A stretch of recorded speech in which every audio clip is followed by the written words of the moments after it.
That's why last year I committed to work with our Congress to quadruple U.S. support to climate finance and provide $11 billion annually by 2024, including $3 billion for adaptation.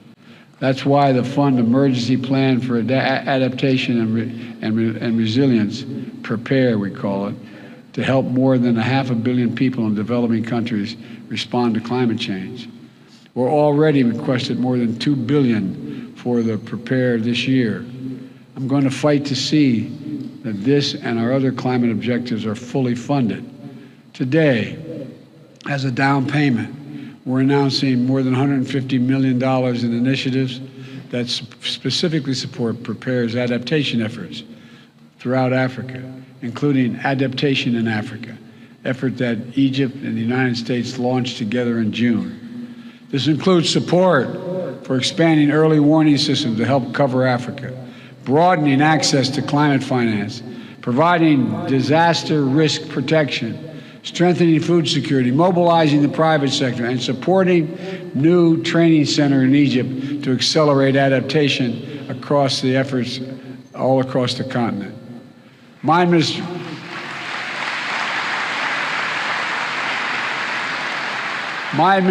has also made the United States the first ever contributor to the Adaptation Fund last year, and this year we're doubling our pledge to bringing our total commitment to $100 million. We're also supporting the Global Shield, a G7 initiative to better protect vulnerable countries everywhere from climate-related losses and quickly respond to climate-related damages. And the G7-led Partnership for Global Infrastructure and Investment is working to meet the critical infrastructure needs in low and middle-income countries with specific focus on climate. The project we're facilitating is built on transparency, partnership, the protections for workers and the environment. One of the many projects already underway is a partnership between American firms and the government of Angola to invest $2 billion building new solar projects in Angola. And everywhere,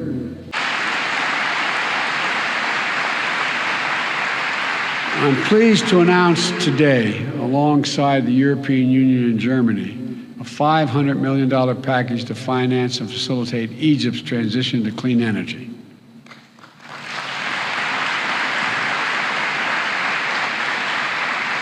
This package will enable Egypt to deploy 10 gigawatts of renewable energy by 2030, while bringing offline 5 gigawatts of inefficient gas-powered facilities, reducing emissions in Egypt and power sector by 10%. We'll also work with Egypt to capture nearly 14 billion cubic meters of natural gas, which Egypt currently flares, vents, or leaks from its oil and gas operations. And because of this cooperation, Egypt is elevating its climate ambition and submitting enhanced national determination contributions. If we're going to win this fight, every major emitter nation needs to align with the 1.5 degrees. That our significant climate investment will, quote, help turbocharge turbocharge the emerging global clean energy economy. I was reading their quote, sorry. On methane across sectors, especially from super emitters, just to make sure it's not released into communities impacting on public health. All told, these steps will reduce U.S. methane emissions from covered sources by 87% below. My friends, I came to the presidency determined to make the transformational changes that are needed, that America needs to make, driving up global inflation. Against this backdrop, it's more urgent than ever that we double down on our climate commitments. Russia's war only enhances the urgency of the need to transition the world off its dependence on fossil fuels. True energy security means every nation. From my first days in office, my administration has led with a bold agenda to address the climate crisis and increase energy security at home and around the world. We immediately rejoined the Paris Agreement.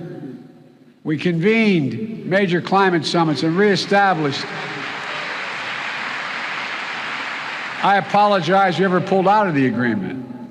I want to thank one proud American veteran, a lifelong public servant, a dear friend, and literally one of the most decorated men to fight, Special Envoy for Climate, John Kerry. John.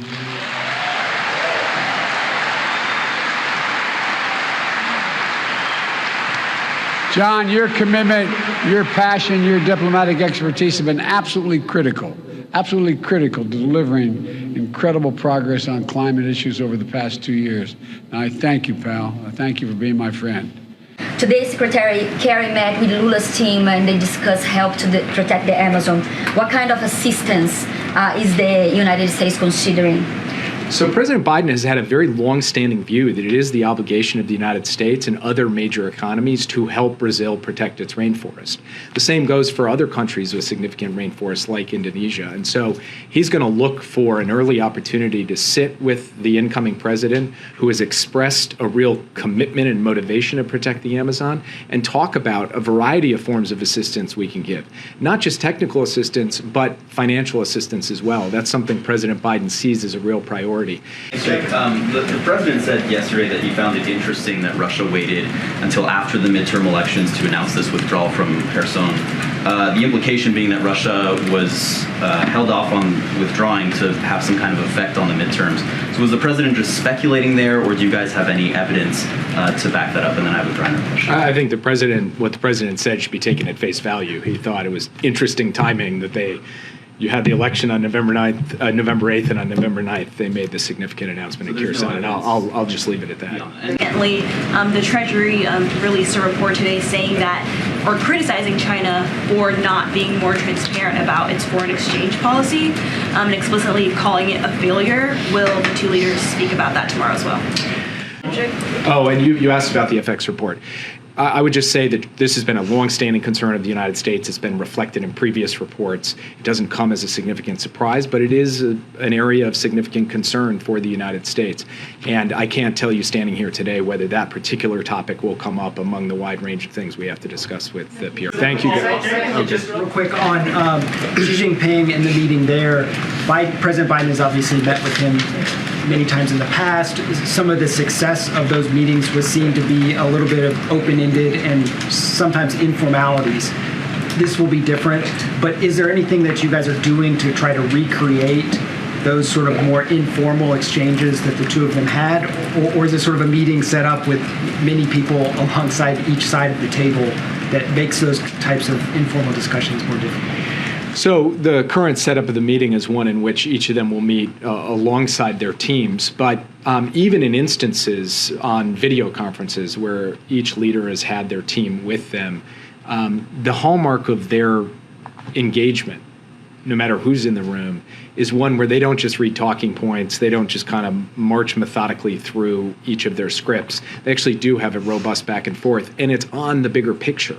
Where is this relationship headed? Where is the PRC headed? Where is the U.S. headed? And especially at this moment, as the president comes out of these midterms, as Xi Jinping comes out of the 20th Party Congress, that bigger picture conversation is probably the most important element of this meeting. That's what the president has on his mind going in. And I think for that reason, it is going to be an important and, in my view, highly constructive contribution to how we manage this relationship.